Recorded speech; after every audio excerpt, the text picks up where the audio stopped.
할렐루야.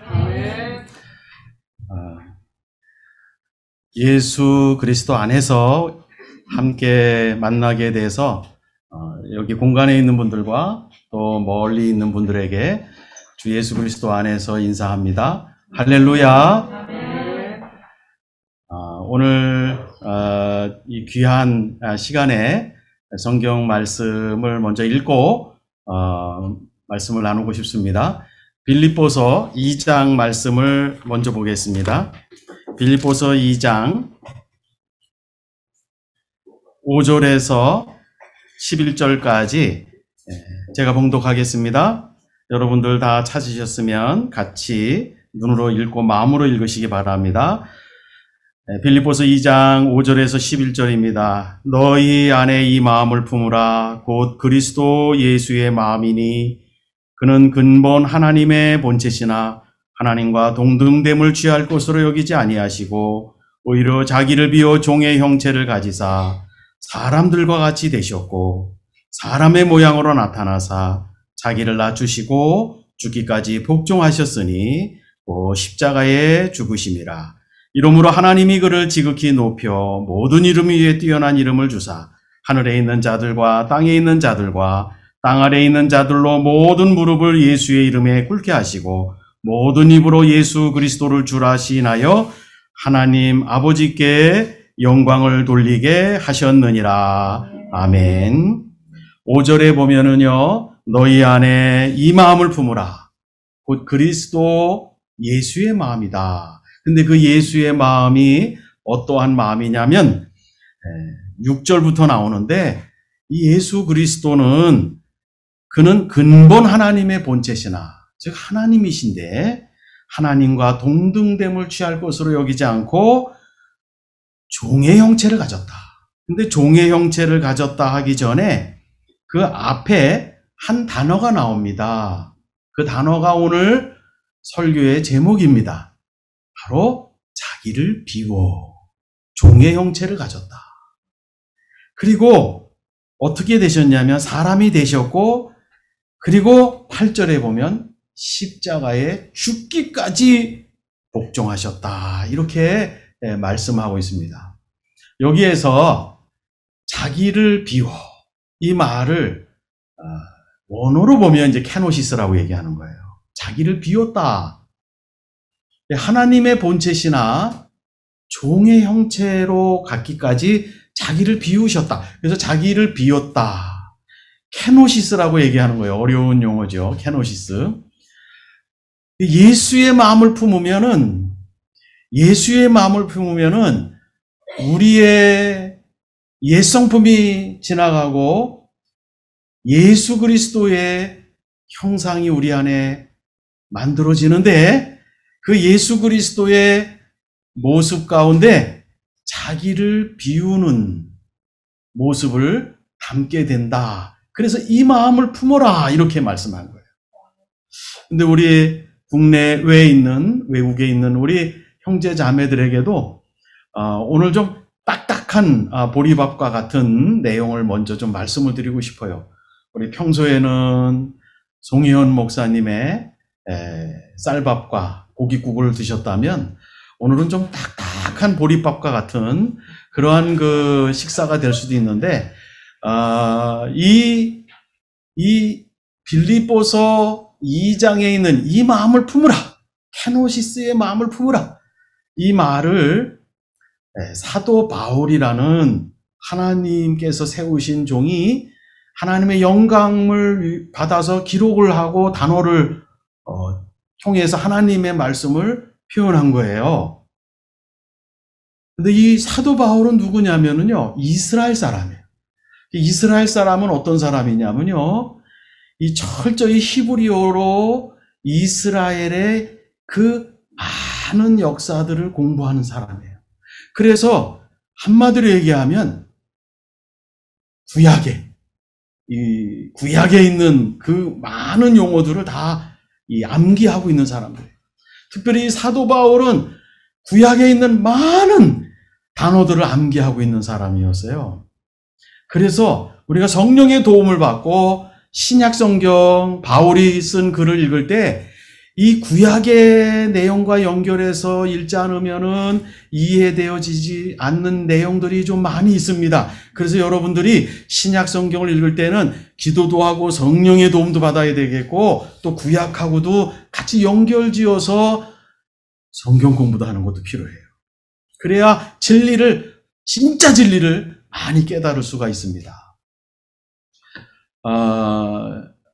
제가 갑자기 살짝 부담스러워지는데, 저 뒤에 있는 시계가 저게 맞는 거죠? 저게 지금 제가 어떻게 볼지 모르겠는데, 8시 10분이죠? 예, 저기 가는 거죠? 네. 예. 제가 1시간을 허락을 받았어요.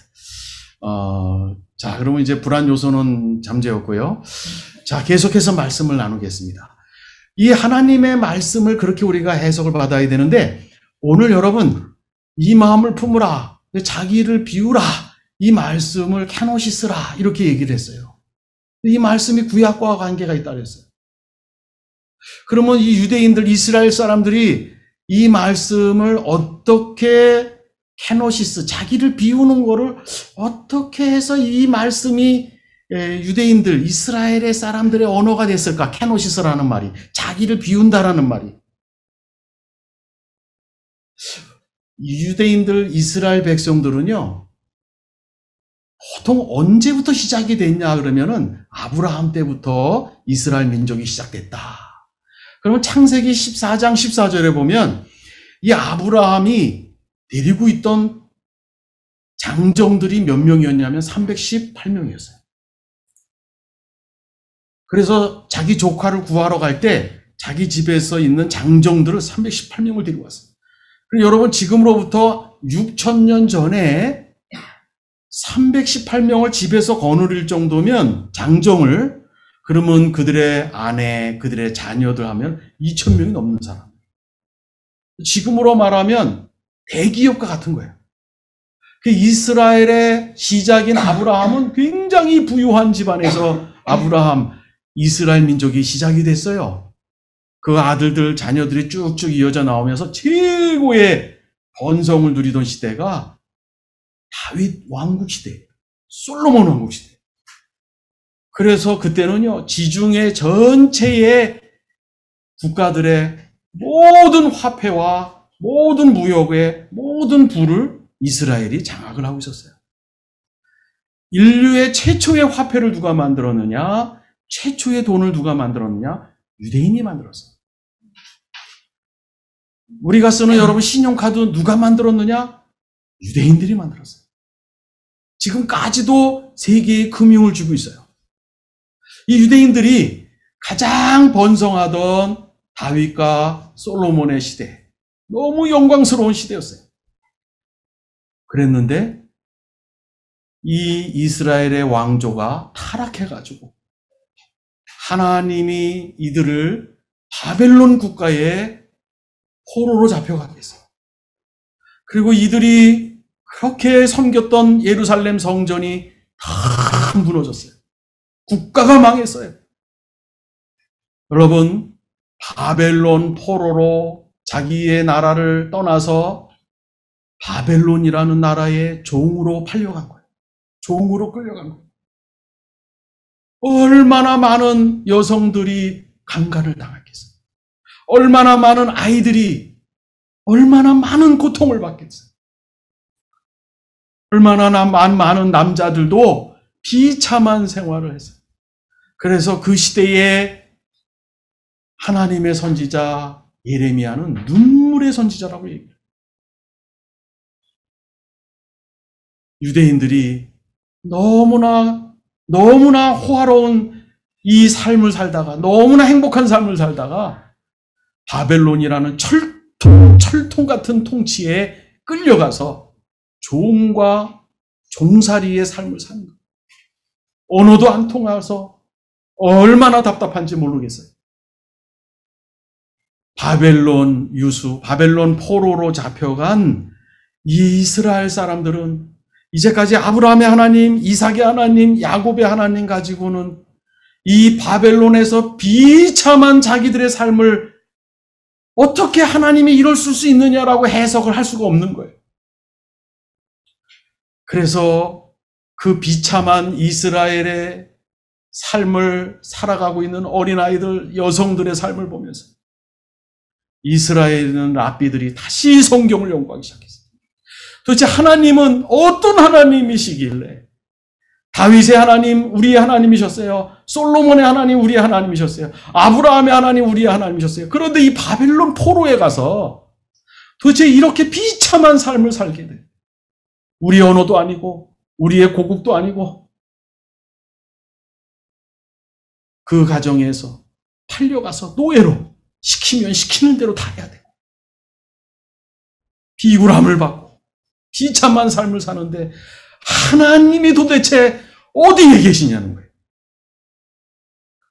유대인들의 랍비가 다시 한번 성경의 창세기부터 들어가서 연구를 다시 하기 시작했습니다. 그 고난 중에 야훼 하나님이 이스라엘 유대 랍비들에게 다시 한번 하나님이 이런 하나님이라는 새로운 하나님을 보여주기 시작했어요. 이제부터 보리밥이 나와요. 좀 깔깔한 내용이 나와요. 랍비들이 바벨론 포로 고통 속에 하나님을 본 하나님은 이런 하나님이에요. 하나님은 영원하신 분인데 스스로 수축하셔서 시간을 만드셨어요.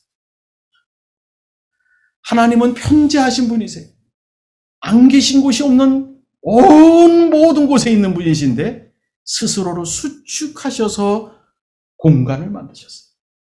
창세기 1장 1절이 하나님이 태초에 시간을 창조하시고 천지를 창조하신다. 천지, 공간을 창조하신 거예요. 하나님이 태초에 시간과 천지, 공간을 창조하신 거예요. 그리고 성경을 들여다보니까 하나님이 그 흑암 중에 수면에 운행하셨다. 그리고 빛이 있으라. 그리고 어두움을 빛을 나누신 거예요. 그리고 그 시간과 공간 안에 인간을 창조하시고 그리고 하나님이 그 만드신 시간과 공간 안에 들어오시고 하나님은 쉐키나 매주 하시는 하나님이시구나. 이스라엘이 장막을 치고 있을 때 그 법궤 위에 하나님이 임재하셨어요. 하나님이 만든 시간과 공간과 그 안에 법궤 위에 하나님이 임재하신 거예요. 이 하나님이 어떤 하나님입니까? 자기를 수축하시는 하나님이세요.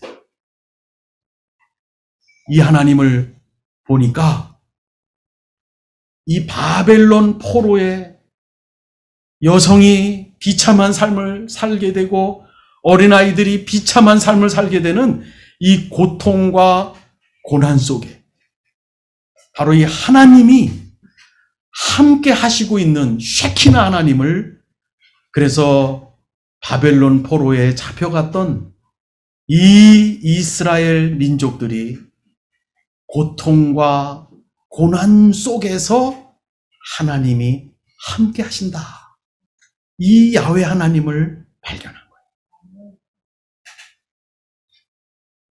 그래서 이 유대인들이, 이스라엘 사람들이 보니까 모든 게 새롭게 성경이 보이는 거예요. 여러분 잘 보세요. 잘 보세요. 애굽 바로 왕이 이스라엘을 핍박을 했습니다.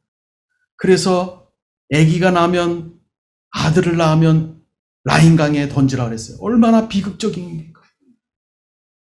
그런데 거기에 그 비극적인 강 속에 하나님이 갈대아 상자 속에서 모세라는 이스라엘의 지도자를 거기다 놓고 보내신 거예요. 여러분 참 아이러니컬하지 않아요?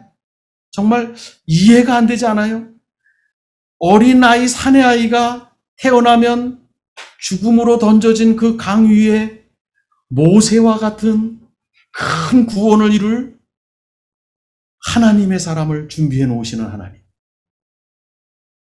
그 비극 속에, 그 죽음의 속에 하나님은 하나님의 뜻을 이루어 가시는 거예요. 저는 우리 북녘 땅에 정말 너무나 많은 흑암을 보게 됩니다. 오늘이 6.25 전쟁이 일어난 지 71주년이 되는 날입니다. 정말 우리에게 고통스러운 기억이 있고, 그리고 저렇게 사람을 괴롭히고 죽이고 하는 그러한 정권이 밀고 내려와서 이 전쟁을 일으킨 것입니다. 그런데 휴전이 되었어요. 1953년 휴전이 되었습니다. 1953년 휴전되기 전까지도 이 땅에는 피비린내 나는 전쟁으로 죽은 사람이 많지만, 이제 북한은 이 1953년도부터 54년, 55년도까지 치열한 정치 경쟁을 합니다. 숙청을 합니다. 그래서 1955년에 공식적으로 주체사상을 내세우고 모든 정치적 라이벌들을 숙청시키기 시작합니다. 그때부터 북한 땅에 남아있던 예수 믿는 사람이 이제 갑자기 끌려가서 죽기 시작을 합니다. 처형당하기 시작합니다.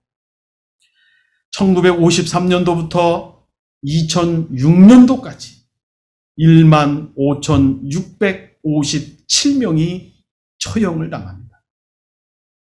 예수 믿는다라는 그 이유 때문에 처형을 당합니다. 이처럼 북한 땅은 어둠이 깊음 위에 있는 땅이 되어버립니다. 그래서 이 흑암이 깊음 위에 있는 이 땅, 이 북한 땅, 많은 사람들이 이제 곧 무너질 거야 라고 생각했지만, 그러나 어떠한 어려움이 있어도 북한은 건재했어요. 그런데 여러분 잘 보시기 바랍니다.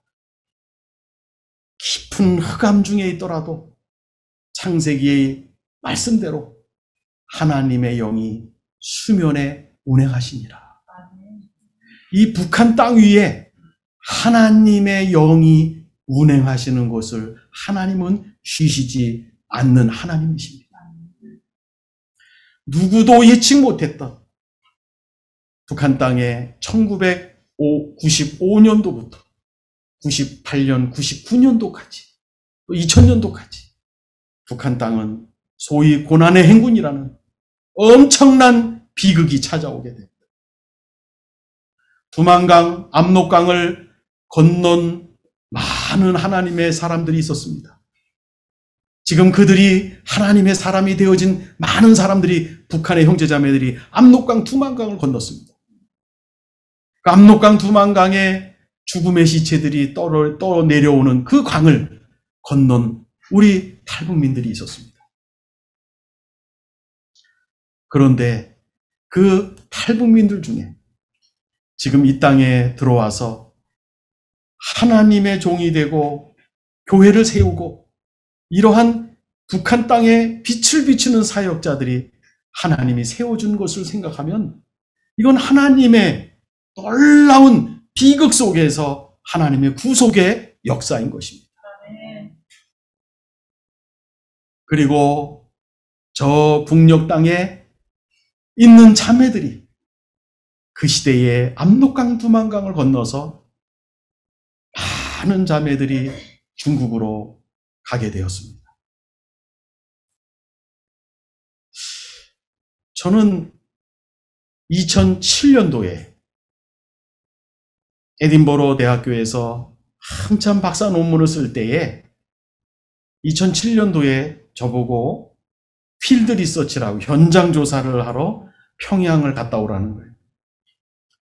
그래서 지도 교수님이 또 학교가 이렇게 얘기하니 갔다 올 수밖에 없었어요.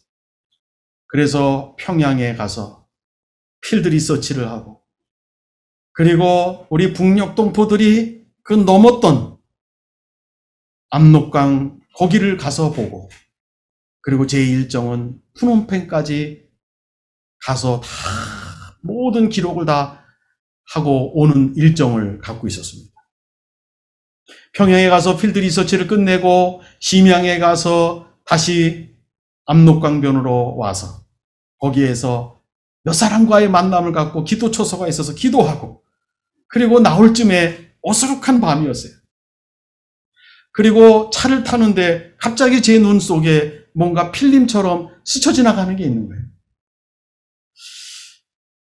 분명히 월모라고 적혀 있었어요. 그래서 저는 갑자기 궁금해졌어요. 왜 여기 중국 땅인데 한국말이 내 눈에 보였지? 그리고 차에서 내려서 그 돌멩이 비석을 가서 다시 한번 확인했습니다.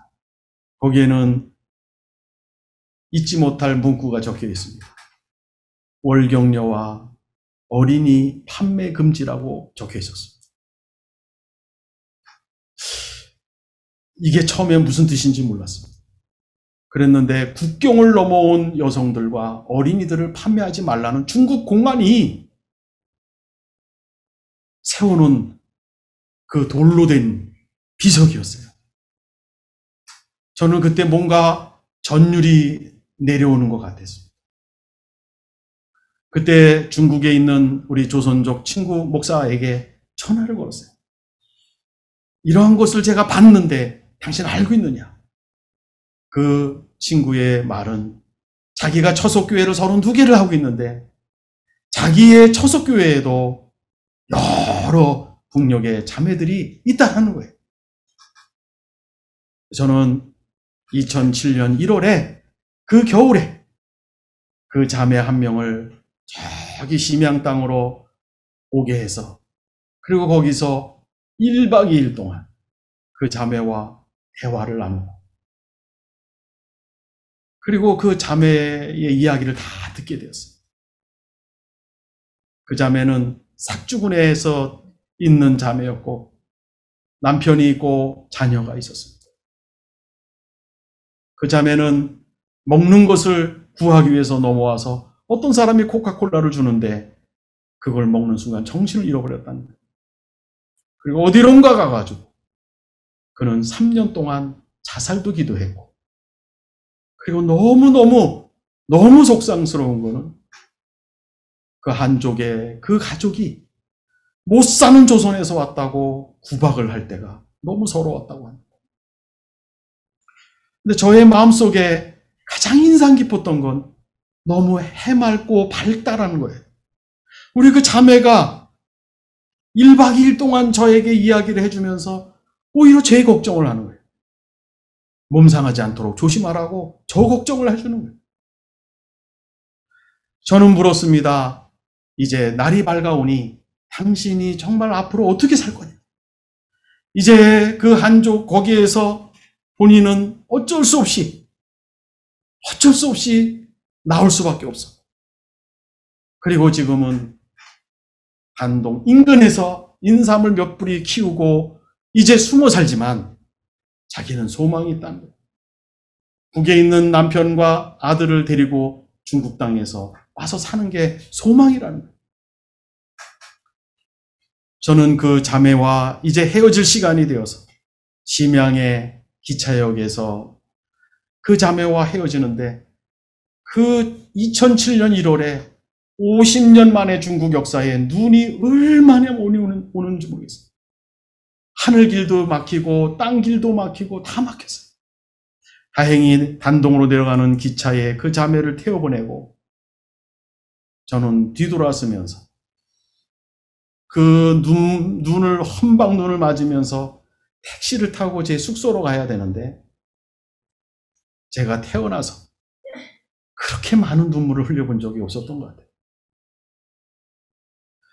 저 자매가 내 누이였다면, 저 자매가 내 여동생이었다면 내가 저렇게 보내고 내가 혼자 갈 수 있을까?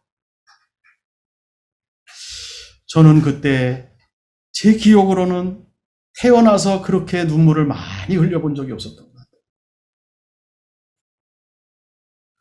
저는 푸놈펜까지 갈 수가 없었습니다. 눈이 너무나 와서 이 심양에 며칠 더 있다가 다시 한국으로 귀국을 했습니다. 그리고 공부를 마치고 돌아와서 이제 저는 이 여성들이 100명이 넘게 살고 있는 중국의 어느 동네에 어느 조선족 목사님과 함께 이 사역을 20년 정도 지금까지 해오고 있습니다. 저는 매년 그곳에 가서 작년도만 못 갔습니다. 우리 자매들과 함께 지내고, 그때 20년 전에는 요만하던 애들이 지금은 이제 커가지고 대학생이 됐어요. 이 아이들이 말이죠. 이 엄마가 이 아이를 놓고 어디론가 갔어요. 어떤 사람은 남한으로 가고 어떤 사람은 어디로 갔는지 모르겠어요. 그래서 이 아이 6명을 우리 조선족 목사가 교회에서 케어를 하기 시작했어요. 애들이 크니까 이 목사가 교회에서 먹고 자고 너무 3년 동안 먹고 자고 하니까 이 교회가 이제는 여러 가지 활동 프로그램을 하기가 어려운 거예요. 그래서 그 교회 읍이기 때문에 그 앞에다가 남자 기숙사, 여자 기숙사의 아파트 2개를 얻어드렸어요. 먼 시골에 있던 우리 자매들 아이들이 초등학교 나오면은 중학교, 고등학교 읍내로 보내야 되는데 여력이 안 되는 거예요. 그래서 우리가 만든 기숙사에 아이들을 보내기 시작했습니다. 우리 조선족 목사님은 거기에 들어가서 같이 또 살기 시작을 했습니다. 이제 그 기숙사에서 나온 우리 아이들이 벌써 진학한 대학생이 4명이나 나왔습니다. 그리고 거기에 있던 자매 한 명이 사연이 있어서 저쪽 H라고 얘기하는 8시간 가야 되는 그 마을로 다시 가서 다시 결혼을 했는데, 그 자매로 말미암아 거기에 또 우리 동포 자매들이 모여서 예배를 드리는 예배 처소가 됐습니다.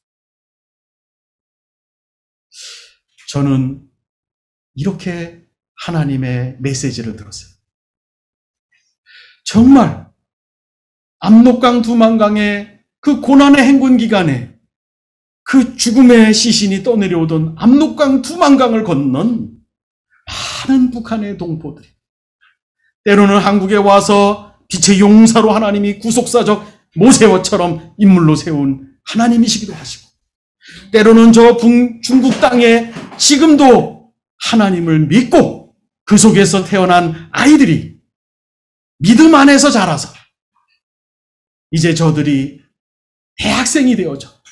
이제 저들이 대학생이 되니까 뭐를 이해를 하냐면, 왜 우리 엄마는 내가 어렸을 때 어디에서 맞고 형들이 때리고 동네에서 울고 집에 들어오면 왜 우리 엄마는 그 나를 때린 형을 가서 야단치지 않았는지, 왜 나를 부엌으로 끌어안고 가서 끌어안고 울기만 했는지 이제는 이들이 합니다. 우리 엄마는 조선 여성이었고 중국말을 할 수가 없었고 호패가 없었고, 그러니 나를 때린 중국의 동네에 그 아이를 가서 야단칠 수가 없었구나. 이 아이들이요, 예수 그리스도의 영이 들어가 있습니다. 그리고 이 아이들이 이제는 어머니의 나라에 관심을 갖고 기도하기 시작을 했어요. 여러분, 얼마나 하나님은 이 고난과 비극 속에서 구속사의 임무를 하나님이 준비해 놓으셨는지, 저는 그것을 보며 하나님께 영광을 돌리지 않을 수가 없습니다.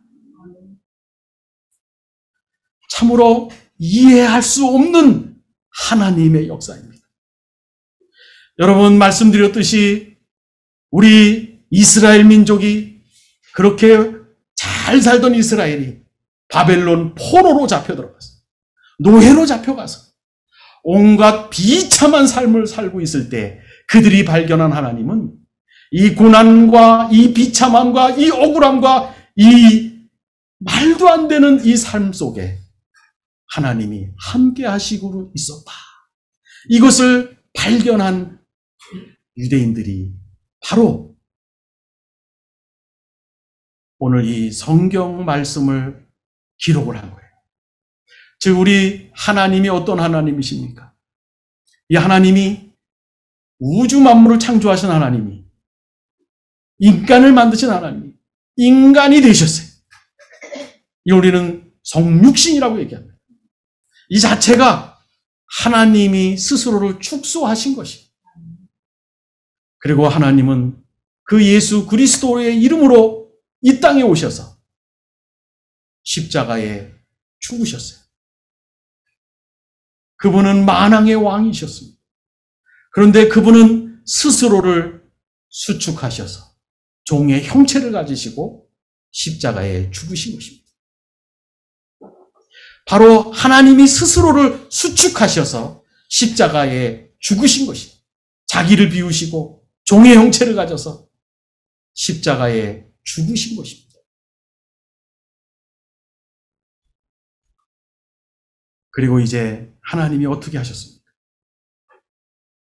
십자가에 죽으신 하나님이 예수 그리스도께서 어떻게 하셨습니까? 3일 만에 부활하셨어요. 할렐루야. 이거를 신학적, 이 보리밥인데 신학적 언어로 표현하면 탈제약성이라 그래요. 탈제약성.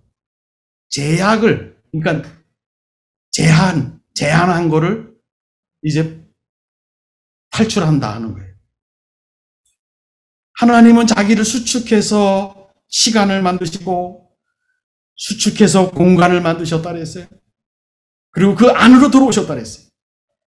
부활하신 주님은 그 시간과 공간에 얽매이지 않는 탈제약성이죠. 이게 부활의 몸체예요. 여러분, 이 땅에 언젠가는 이 시간과 공간이 탈제약성으로 풀리는 날이 오는 거예요. 그날이 바로 이 나라, 이 세상에 우리가 말하는 종말이라고 얘기하는 것입니다. 여러분, 우리 하나님께서는 이렇게 스스로를 수축하시는 때가 있고 십자가에 죽기까지 복종하시는 때가 있고 또 하나님은 탈제약성으로 부활하시는 하나님의 때가 있어요. 이거를 우리가 눈으로 보아야 돼요. 여러분, 북녘 땅에 말씀드린 것처럼 1953년 전쟁의 휴전부터 2006년도까지 15,657명의 예수 그리스도를 믿는 성도들이 처형당했다 그랬어요. 여러분, 그들이 어떤 사람들입니까? 그들은 살 수 있는 길이 있었습니다. 예수의 사진에 발을 얹고 비비기만 하면 그들은 집으로 돌아갈 수 있는 유혹이 있었어요. 그런데 살가죽이 벗겨지거나 또는 총 앞에 죽음의 공포 속에서 그들의 선택은 어떤 선택이었습니까? 스스로 예수의 사진을 비비고 발로 비비고 배교만 하면 살 수 있는 넓은 길로 간 게 아니라 스스로 살 수 있는 길을 가는 게 아니라 스스로를 수축해서 죽음의 길, 순교의 길, 저 천성을 바라보며 나의 소망은 저 천성에 두고 바로 그 죽음의 길로 들어선 성도들이 15,657명이 있었다. 정확한 통계는 통일 후에 더 밝혀져야 됩니다. 네덜란드의 유명한 신학자 케고르는 이런 얘기를 했어요. 독재자가 죽으면 그의 통치는 끝나지만 순교자가 죽으면 그의 통치는 시작된다.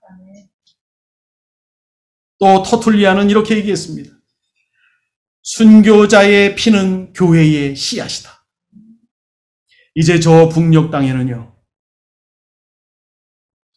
자기를 수축해서 죽음의 길로 가 순교의 피를 뿌린 그 흥건히 적셔 있는 북한 땅 위에 하나님의 생명의 교회가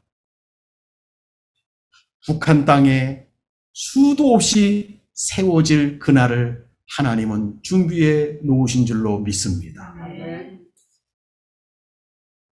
골고다에서 예수 그리스도의 십자가에서 자기를 비우셨어요. 케노시스에서 피 한 방울 남기지 않고 자기를 비우셨습니다. 그 골고다의 피가 이 땅을 적셨고 그 피의 공로가 온 세상에 구원으로 뻗어나갔습니다. 저는 북한 땅을 어떻게 보느냐? 북한 땅은 하나님이 순교자들이 뿌린 피와 눈물 위에 하나님이 그 위에 생명의 교회를 세우실 것이다. 그리고 그 교회에 하나님의 백성들을 회복시키실 것이다. 그리고 그 회복된 하나님의 북한 성도들이 저 이슬람 국가에 가서 세계의 복음화를 이룰 하나님의 신실한 사역자들이 나올 땅이다. 북한 땅은 그러한 곳입니다. 이제 우리 이 대한민국에 들어온 우리 탈북민들 중에 빛의 용사들로 수많은 용사들이 교회를 세웠습니다. 그리고 저 중국 땅에 하나님께서 정말 너무나 비참하고 힘든 상황 속에서 그들의 어머니의 고국, 저 북녘 땅을 놓고 꿈을 꾸고 선교의 두 날개를 피며 준비하고 있는 빛의 용사들이 저 중국 땅에서 하나님이 준비해 놓으시고 계신 것입니다. 여러분, 바로 우리 하나님의 신비입니다. 이 고통과 고난 속에서 하나님이 어떻게 이러한 구속사의 역사를 이룰 수 있는가? 이것이 하나님의 신비인 줄로 믿습니다. 오늘은 6.25의 발발 71주년이라고 얘기했습니다. 저희 가족도 6.25의 끔찍한 비극을 갖고 있습니다. 우리 아버지 어머니는 저 평양의 선교리 병원에 아버님이 거기에 근무하셨어요. 우리 큰 형님은 7살 된 형님은 신의주에 있는 큰아버지가 내려와서 평양은 위험하니 신의주로 올라가자. 근데 우리 병원에서 우리 아버님을 사직을 허락을 안 해가지고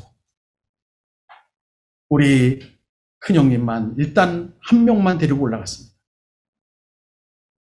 우리 어머님은 그 큰아들을 올려보내고 둘째, 셋째가 있었고 뱃속에는 넷째 아이를 임신했었어요.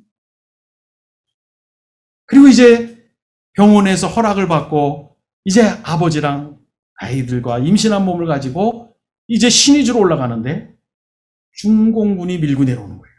올라갈 수가 없었어요. 그래서 임신한 몸으로 피신을 내려왔습니다. 그때 우리 둘째, 셋째 형제들이 전쟁 중에 죽었습니다. 그리고 뱃속에 있었던 이 아이는 충청 남도에서 전쟁 중에 우리 어머님이 해산을 했어요. 그래서 우리 어머니 아버님은 모태신앙이세요. 그래서 전쟁 중에 하나님이 생명을 주셨사오니 이 아이를 기억하자. 이 지역을 기억하자. 그래서 충청남도를 줄여서 이름을 충남이라고 줬습니다. 제 충자는 충청남도에서 온 충자입니다. 우리 어머님이 6.25 전쟁 중에 해산을 하고 충청남도에서 지내실 때 그 주변에 있는 사람들이 다 벙어리인 줄 알았대요. 말씀을 못 하셨대요. 신의주에 두고 온 아들, 전쟁 중에 죽은 두 아이, 이 생각에 말을 못 하셨대요. 그 동네에 살던 사람이 우리 어머님은 벙어리인 줄 알았대요. 6.25 전쟁은 우리 가족에게 큰 고통을 준 전쟁입니다. 저는 우리 어머님, 아버님이 이런 얘기를 했어요. 전쟁 중에 죽어서 묻은 자녀들은 그래도 잊을 수가 있는데 신의주에 두고 온 첫째 아들은 잊을 수가 없다고 해요. 맛있는 음식만 차려놓고 기도하자 기도해놓고 늘 북에 두고 온 아들을 놓고 기도할 때는 늘 울먹이셨어요. 제가 우리 부모님이 몇 번째로 저를 낳으셨냐? 9번째로 낳았습니다. 우리 부모님이 하늘나라로 가셨을 때 묘비를 저보고 쓰라 그러더라고요. 누구의 아들 누구 이렇게 쓰는데 북에 있는 아들 이름만 알아요. 그 아들의 이름을 묘비에다 적어놓고 빈칸을 내놓자니 뭔가가 너무 아쉬웠던 거예요.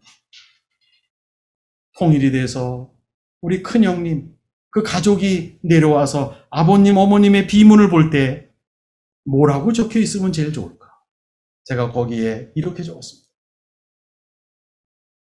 평생 그리워하시다.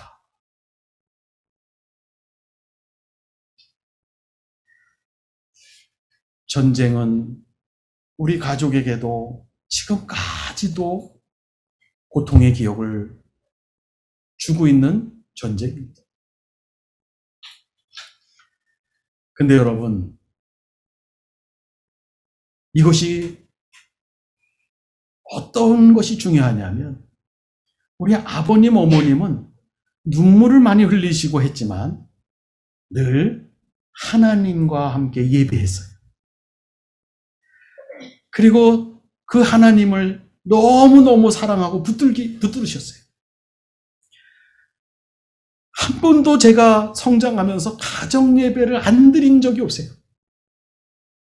그 고통이 있으니 하나님을 붙드는 것이죠. 하나님의 선하심을 바라보고 하나님의 긍휼하심을 바라보고 하나님의 얼굴을 바라보지 아니하고는 이 고통을 이길 힘이 없는 거예요. 우리 부모님은 그렇게 사셨던 부모님이세요. 가정 예배를 매일 드리면서 매일 성경을 읽으면서 우리 하나님의 선하심에 몰두하는 거예요. 우리 하나님의 선하심에 몰두하는 순간 요한계시록 21장 1절에서 4절이 오늘 이 땅에 우리 부모님에게 이루어지는 것이었어요. 고통의 기억에서 하나님이 그 고통의 기억을 가져가시는 거예요. 여러분, 우리 성경 구절 한 군데를 더 찾아볼까요? 창세기 41장입니다. 창세기 41장 51절. 창세기 41장 51절입니다. 제가 읽습니다. 요셉이 그의 장남의 이름을 므낫세라 하였으니 하나님이 내게 내 모든 고난과 내 아버지의 온 집 일을 잊어버리게 하셨다 함이라. 여러분, 요셉이 므낫세를 낳고 그 이름을 뭐라고 졌냐면, 이 므낫세라는 이름의 뜻이 뭐냐면 하나님이 내게 내 고난과 내 아버지의 온 집의 일을 잊어버리게 하셨다. 하나님이 잊어버리게 하셨다는 거예요. 이게 므낫세의 뜻입니다.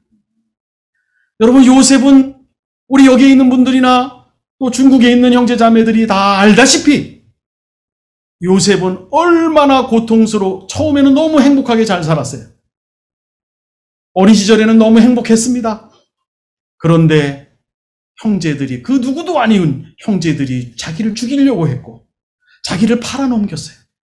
그리고 잘 살보려고 했는데 감옥에 억울하게 갔다 왔어요. 요셉은요, 눈만 뜨면 자기를 팔아넘긴 형제들이 얼마나 원망스러웠겠어요. 그 형제들에 대한 기회만 있으면 얼마나 보복하는 상상을 했겠습니까? 그런데 그가 총리가 돼도 그 기억은, 고통의 기억은 사라지지 않았어요. 세상적으로 출세해도 그 고통의 기억은 사라지지가 않았어요. 돈을 벌어서 쌓아놔도 그 고통의 기억은 사라지질 않았어요. 아름다운 아내를 맞이해서 부부가 되고 가정을 이루어도 그 과거의 고통의 기억은 사라지지 않았습니다.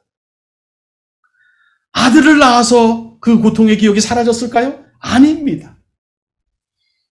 므낫세를 낳아서 고통의 기억이 사라진 게 아닙니다. 이 므낫세 뜻이 하나님이 잊어버리게 하셨다. 자기의 아버지에 있었던 온 그 일, 내가 정말 잊어버리고 싶은 고통의 기억, 나를 팔아넘긴 자기 형제들, 눈만 감으면 상상하고 떠오르는 그 고통의 기억, 내 힘으로 잊어버리고 싶어도 잊어버리지 않는 것, 돈과 출세와 그리고 시간이 지나도 잊어버리지 않는 것, 이 고통의 기억이 매일 요셉을 무덤으로 끌고 가는 거였습니다. 그런데 하나님이 잊어버리게 하셨다. 여기서 잊어버리게 했다라는 건 어떤 뜻입니까? 형제들이 나를 팔아넘긴 것 자체를 잊어버렸습니까? 이거는 침해예요. 그게 아닙니다. 이제는 자기를 팔아넘긴 그 사건이 기억에는 생생하지만 자기 형제들에 대한 보복심과 증오심과 속에서 불이 일어나는 것들이 없어졌다는 거예요. 케노시스. 자기 비움의 역사가 일어나는 거예요. 기억은 뚜렷하지만 자기 속에서 증오와 보복심과 우라가 터오르는 것이 케노시스 됐다라는 거예요. 비워졌다라는 거예요. 하나님이 잊어버리게 하셨다.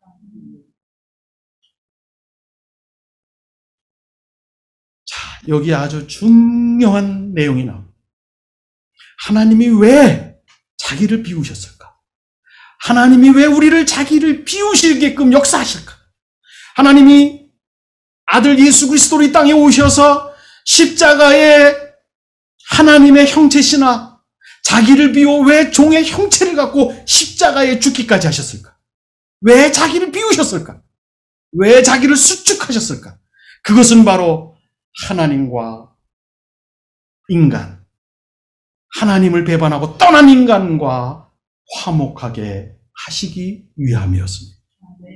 하나님은 왜 요셉에게 케노시스 하셨을까? 왜 형제들에 대한 그 분노와 증오와 미움과 불과 같은 것을 왜 거두어 가셨을까? 그것이 있으면 형제들이 자기 앞에 와도 그들을 끌어안을 수 없기 때문입니다. 41장이 지나고 45장이 오면 그 형제들이 자기 앞에 옵니다. 그리고 요셉은 드라마를 연출해서 그 유다라는 형이 요셉에게 진실을 말하게 합니다. 요셉, 총리여, 당신 말대로 베냐민을 여기에 가둬둔다면 우리 아버지는 죽고 말 것입니다. 사실은 저 베냐민의 형 요셉이라는 형제가 우리에게 있었습니다. 그런데 우리는 그를 웅덩이에 넣었고 팔아넘겼습니다. 그런데 이 베냐민은 요셉의 동생입니다. 이 베냐민을 당신이 붙든다면 우리 아버지는 죽고 맙니다. 진실을 얘기했습니다. 가해자의 진실이죠. 이것을 들은 요셉은 자기 방에 들어가서 엉엉 울게 됩니다. 그리고 와서 형제들이요, 내가 요셉이다. 당신들이 팔아넘긴 게 아니라 하나님이 당신들보다 먼저 나를 보내셨다. 그리고 이것은 큰 구원을 위해서, 생명의 보존을 위해서 이렇게 하셨다. 그리고 그들을 끌어안습니다. 하나님이 고통의 기억을 잊어버리게 하시는 이유가 무엇입니까? 왜 케노시스 하게 하십니까? 관계의 회복입니다. 하나님이 왜 예수 그리스도를 보내서 하나님의 본체시나 종의 형체를 갖도록 자기를 비우셨습니까? 왜 십자가에 죽게 하셨습니까? 왜 자기의 피 한 방울 남기지 않고 쏟아부으셨습니까? 왜 자기를 비우셨습니까? 하나님과 인간과 화목하게 하려 함인 줄로 믿습니다. 여러분, 깨진 관계가 있습니까? 여러분, 이 마음을 품으라. 자기를 비우는 마음. 근데 이 비우는 것은 내가 비우려고 한다고 해서 비우는 게 아닙니다. 하나님이 잊어버리게 하셨다. 하나님이 내 안에 들어오실 때 나는 예수 그리스도의 모습을 담는 줄로 믿습니다. 그런즉 누구든지 그리스도 안에 있으면 새 피조물이라. 이전 것은 지나갔으니 보라 새 것이 되었도다. 내 안에 들어오신 하나님은 능력 있는 하나님입니다. 눈물의 선지자, 바벨론 포로로 잡혀갈 때의 눈물의 선지자인 예레미야는 32장 17절에 이렇게 얘기합니다. 오 슬프도소이다 주 여호와여, 주는 큰 능과 드신 팔로, 펴신 팔로 천지를 창조하였으니 주께는 능치 못한 일이 없나이다. 그 하나님이 내 안에 들어오셨어요. 너희가 알지 못하느냐? 너희가 하나님의 성전인 것과 하나님의 영이 너희 안에 거하시는 것을 알지 못하느냐? 사랑하는 형제자매 여러분, 우리 안에 누가 있습니까? 하나님이 계십니다. 우리 안에 천지를 창조하신 하나님이 계십니다. 저는 아침마다 암송하는 성경 구절 가운데 역대상 21장, 29장 11절에서 13절에 있습니다. 여호와여, 주의 광대하심과 전능과 영광과 권세와 위엄이 주께 있나이다. 이는 천지에 있는 모든 것이 주의 것임이라. 여호와여, 주권도 주께 속하였나니 주는 높으사 모든 것에 머리가 되심이라. 부와 귀가 여호와께로 나오고 여호와는 만유의 주재자이시사 주의 손에는 권세와 능력이 있어서 모든 사람을 강하게 하시고 크게 하심이 주의 손에 있나이다. 우리 여호와여, 이제 내가 주께 감사하며 주의 영광스러운 이름을 찬양하나이다.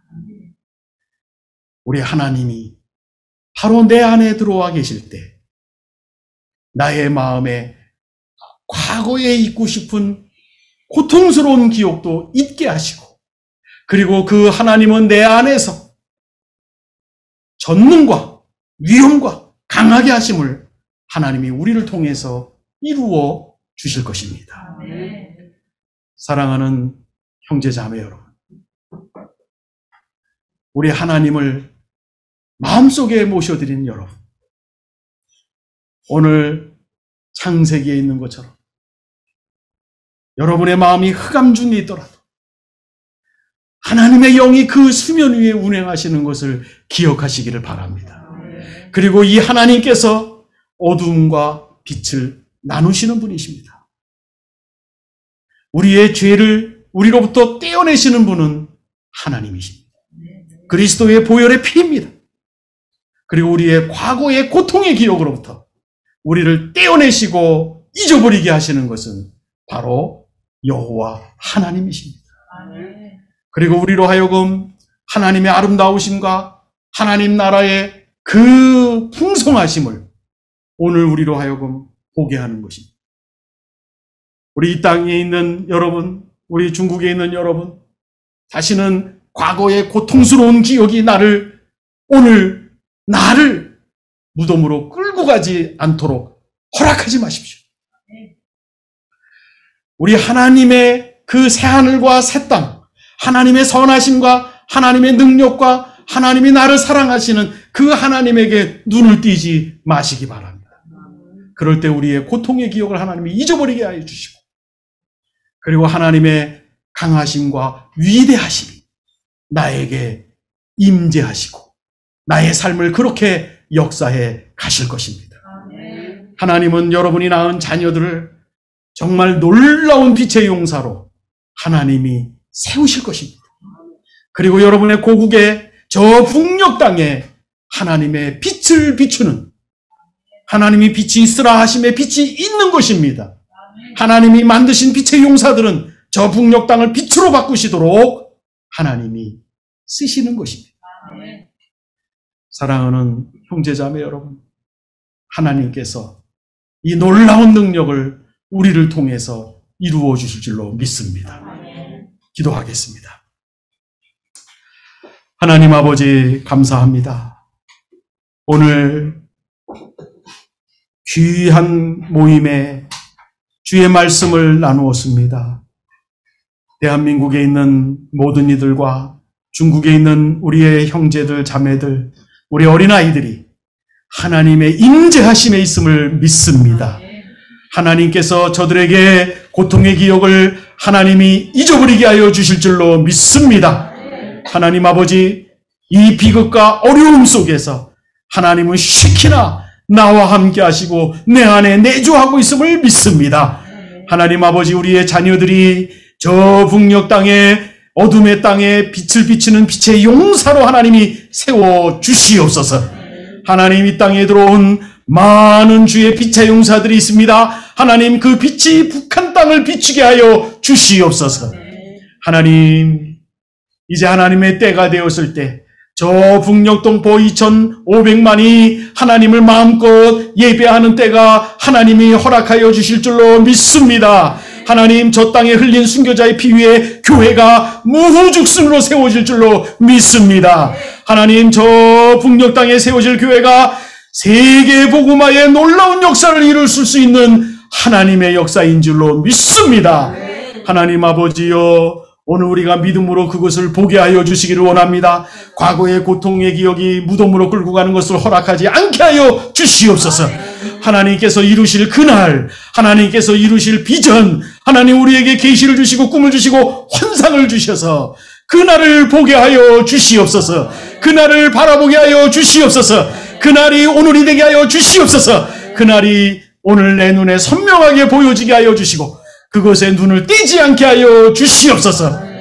하나님 아버지, 감사합니다. 오늘 이 땅에서, 이곳에서, 이 하나목양의 교회에서 하나님 아버지 놀라운 역사를, 하나님의 빛을 동서남북으로 흘려보내 주시옵소서. 하나님 감사합니다. 이 일을 위해서 수고하는 모든 종들의 수고를 하나님이 다 기억하시고 기록하여 주실 줄로 믿습니다. 하나님, 특별히 우리 중국의 땅에 딛고 사는 우리의 형제 자매들을 축복하여 주시기를 원합니다. 저들이 낳은 자녀들을 축복하여 주시기를 원합니다. 하나님 아버지께서 이루시는 신비한 비밀, 고난과 비극과 비참함 속에서 하나님이 구속사의 역사를 이루시고 가는 것을 하나님 믿게 하여 주시옵소서. 그것을 경험하게 하여 주시옵소서. 그것을 보게 하여 주시옵소서. 감사하고 존귀하신 우리 주 예수 그리스도 이름으로 기도 올리옵나이다. 아멘.